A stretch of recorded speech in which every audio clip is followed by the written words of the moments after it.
Hola a todos, los invito a que sigamos estudiando juntos la historia de la antigua Roma como lo venimos haciendo en videos anteriores. ¿Recuerdan que estudiamos la etapa monárquica, es decir, de las monarquías en Roma? Hablamos de 7 reyes muy importantes. Aquellos que no han visto el video los invitamos a que lo vean. En este video nos vamos a interesar en esta etapa tan interesante que abarca desde el 510, 509 a.C. hasta inclusive el 27 a.C.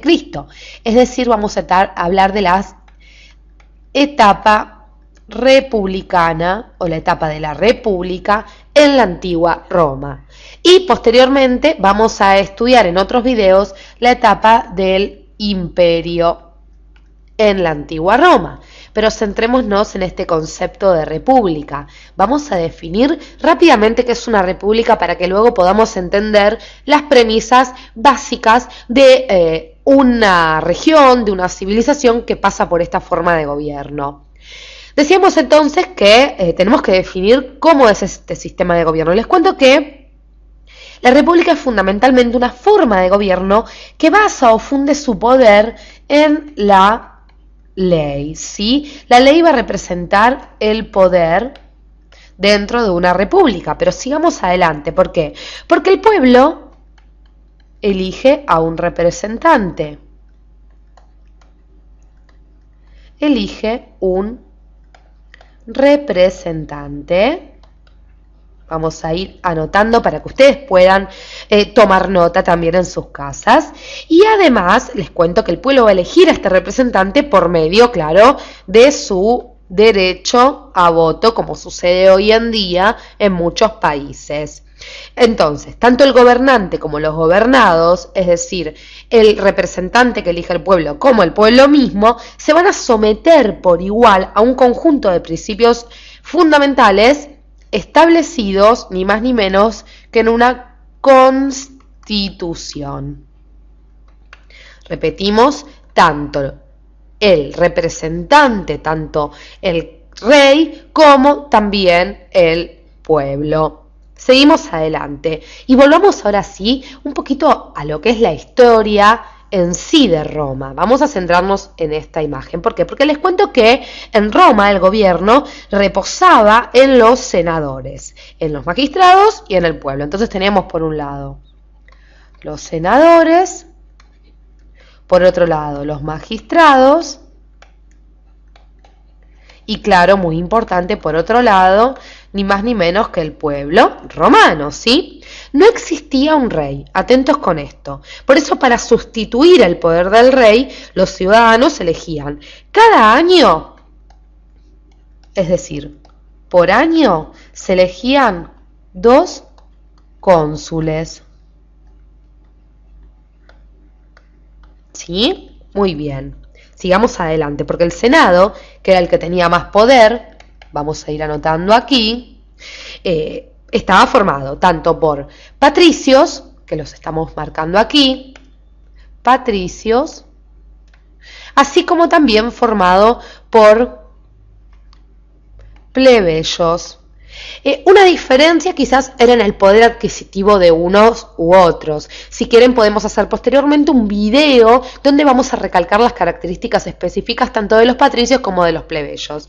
A nosotros lo que nos interesaba remarcar era que tanto los patricios como los plebeyos, que se diferenciaban porque no ocupaban un mismo lugar en una jerarquía social, los dos integraban el Senado y el Senado era, como decíamos, el que tenía más poder. También les cuento que es en esta etapa en donde Roma se consolida, sobre todo va a empezar a ocupar, a consolidar su poder en zonas muy importantes como lo eran Italia, expandiéndose también hacia la zona de Asia Menor. Y muy importante, va a tomar la zona de África del Norte, España, Sicilia, Macedonia e inclusive Cartago. ¿Por qué decimos Cartago? Porque es en Cartago donde se harán las famosas guerras púnicas. Vamos a hacer mención rápidamente. Guerras púnicas, ¿sí? Entre el 264 a.C. y el 146. Vamos a anotar aquí. Antes de Cristo, ¿sí? Les cuento que es aquí en donde Roma va a vencer a Cartago. que era para ese entonces la mayor potencia marítima, y conquista así las islas de Sicilia, de Cerdeña, de Córcega, y así obtiene, y muy interesante esto, el poder de toda la zona del Bajo Mediterráneo, lo cual también era relevante para la antigua Roma y para que, como decíamos, para consolidar sobre todo su poder en el mundo.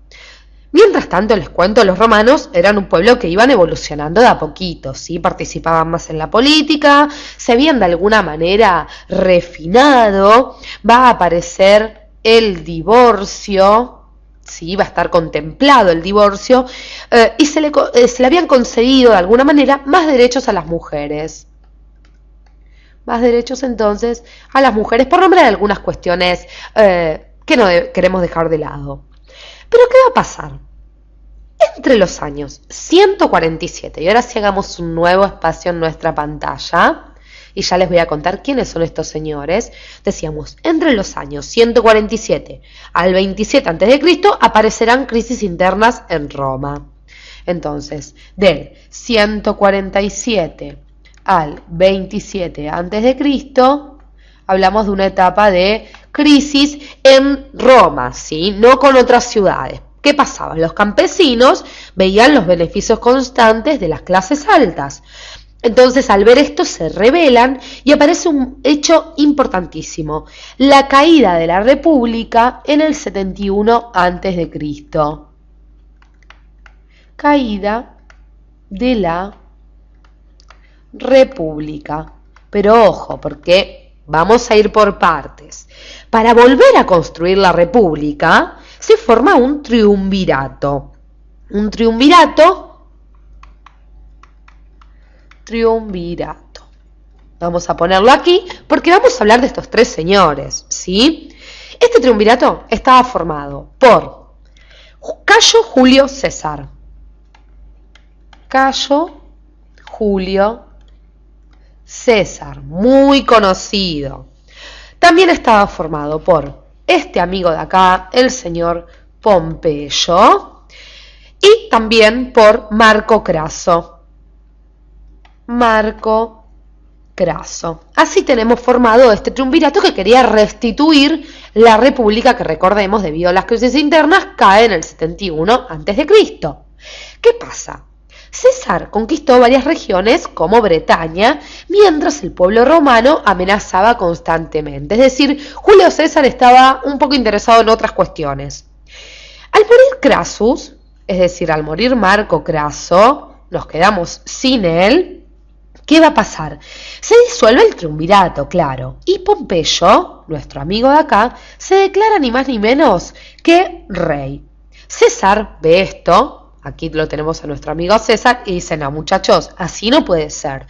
Entonces se enoja ante esta declaración de Pompeyo y vuelve a Roma y se proclama dictador en el año 49 a.C. Pero esto no termina acá.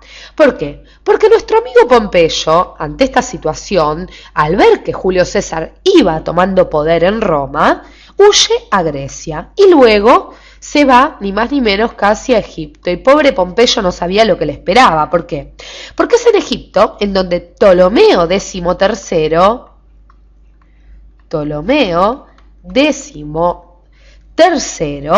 lo asesina para establecer lazos más fuertes, ni más ni menos que con Julio César, que iba ganando cada vez más poder en el mundo. Entonces, nos quedamos sin Marco Craso, nos quedamos sin Pompeyo, asesinado por Ptolomeo. ¿Y qué pasa? Julio César va a regresar luego a Roma para establecer de nuevo el orden y tratar de ganarse por fin a las clases bajas. ¿Recuerdan? Clases bajas que veían que las clases altas se beneficiaban cada vez más. Entonces, para tratar de ganarse por fin a las clases bajas, dice: bueno, muchachos, volvamos de nuevo a Roma. Y vuelve a Roma en el 44 a.C., luego de un largo viaje. En el 44 a.C. fue asesinado por un grupo organizado en el, ni más ni menos, y atentos con esto, un grupo organizado donde estaba su hijo adoptivo, Brutus. Entonces, vamos a hacer un espacio, porque esto quiero que nos quede bien en claro. Evidentemente Julio César no le estaba cayendo muy bien Julio César a otros poderosos de la antigua Roma, a otros senadores, a otros magistrados. Brutus va a organizarse con un grupo de personajes también con mucho poder y va a ser asesinado por su mismo hijo adoptivo, ni más ni menos que Julio César. ¿Qué va a pasar con esto? Va a aparecer en escena Octavio, y Octavio, les cuento, era ni más ni menos que el sobrino nieto de Julio César.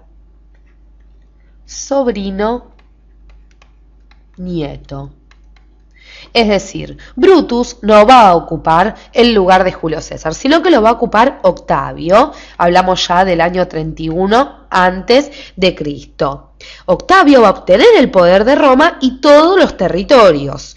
Y 4 años más tarde se va a iniciar el periodo del Imperio Romano, ¿sí? Como decíamos, en el 27 a.C. Por eso los invitamos a que vean nuestro próximo video para que conozcamos esta etapa tan interesante de la antigua Roma. Gracias por acompañarnos hasta aquí.